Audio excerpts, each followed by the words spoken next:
Today we have the world's first cordless stick vac with a built-in sterilizing steamer. This is called the Mach V1 Ultra. Very brave of Mach to sponsor a video and let us take it apart to see how a single machine can both mop up eggs, suck up crunched fishy crackers, and sterilizingly steam a slathering of peanut butter out of existence.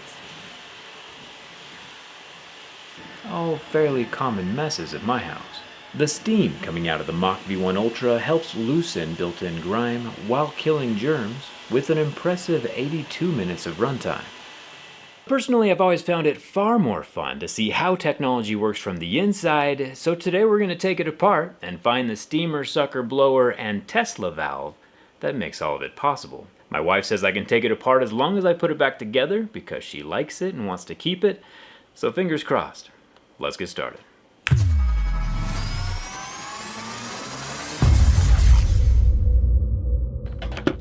The coolest parts of this thing are probably going to be the Tesla valve, the steamer, and of course the EcoClean ozone generator. Popping off the magnetic roller cover and removing the replaceable roller, we see this is definitely more of a mop-style hard floor vacuum for like tile, wood, or stone, not so much for carpet. We have the upper clean water tank that does the ozone stuff, we'll get to that more in a minute, and we have the dirty water / fishy cracker collection tank at the bottom. To get to the steamer, the bottom of the Mach V1 Ultra has 16 screws, 4 of which are hidden behind the squeegee, and 1 of which, that took me a while to find, is hidden under the small left roller wheel. Tricky. After the screws are gone, the top plate of the Mach V1 comes off, revealing to my surprise both the Tesla valve and the steamer unit, along with the motor for the brush. I thought the Tesla valve was going to be harder to find, and the Mach V1 team has even made it all aesthetically transparent.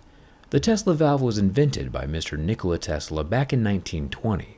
It's a fixed geometry passive check valve that only allows liquid to flow in one direction due to the creative looping. The Mach V1 is using this valve to dose cleaner into the tap water without any stirring or mixing required. The concentrated cleaning fluid is stored in the tank mounted on the handle, but we'll get to that later. It's a pretty cool way of doing things. With no moving parts, it'll last for a very long time. The silver steam block also has a hose of its own directly up to the clean water tank, and then using electricity from the battery can heat itself up to 230 degrees to vaporize water as it passes through. The vapor then shoots out the front vents below the light bar. 99.9% of germs get wrecked when they come in contact with steam. You could say they're totally yeeted. Even after removing the 12 screws holding everything together, it still requires some rather extremely excessive force to pry open. But that force is worth it. We see the red tube where the clean water comes in on the underside of the steamer. The water gets exposed to heat coming off the internal electrodes. The water vaporizes into steam and has to pass through the upper metal maze on its way out, again past the hot electrodes, ensuring that the temperature reaches 230 degrees, which is far past boiling. The steam leaves through the orange insulated tube and shoots out the front of the vacuum. With 2 of our interesting components out of the way, we can make our way up to the ozone generator. Not gonna lie, the bottom portion of this vacuum was fairly simple to enter, but the rest of the Mach V1 is very difficult to take apart. With the side panels unclipped, I can remove the jet blade vent. This jet blade blows air over the freshly mopped surface to help dry the floor and eliminate streaks. With the back cover off, we can see a speaker, as well as 3 individual pumps, running from the water tank and cleaner tank down to the Tesla valve, and another one to the steamer unit. There's not really a good way to see the ozone generator from the underside, but basically the gold contact pads line up with the tank, and uses electricity to turn the oxygen atoms in the water, O1, into ozone, which is O3. Aqueous ozone helps sterilize the floor and remove odors, and then just breaks back down into regular oxygen after it's done its cleaning. It looks super cool when all the sciencey stuff is happening inside of the tank. Another aesthetically pleasing tidbit is the internal plumbing of the clean water tank disappears as it gets filled up. The same ozone-infused water is used during the self-cleaning feature, where the mop basically mops itself, spitting the ozone water onto the brush and then sucking it back up into the dirty tank, and drying it off with the air jet so it doesn't start smelling funny. It does this all by itself, in position, while docked on the charger. Super impressive. The internal battery pack is located under the clean water tank, and looks like it's made up of 12 21700 lithium cells.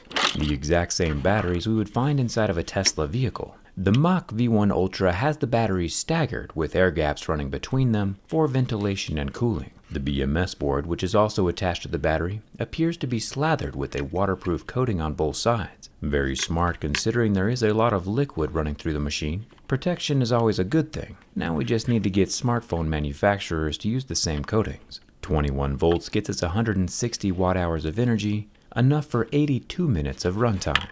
Using the steam function a lot does use up the battery quicker. I like that the Mach V1 is using existing technologies and combining them all into one unit. A vacuum, a steamer, and a mop, the Mach V1 is like a Swiss Army knife of cleaning tools. The V1 has a 2-year warranty and a 30-day money-back guarantee, which is pretty solid. As we finish up and work our way back to the power button, we get a look at the smaller tank built into the handle that holds the Mach V1 cleaning solution, which gets mixed into the water with the Tesla valve.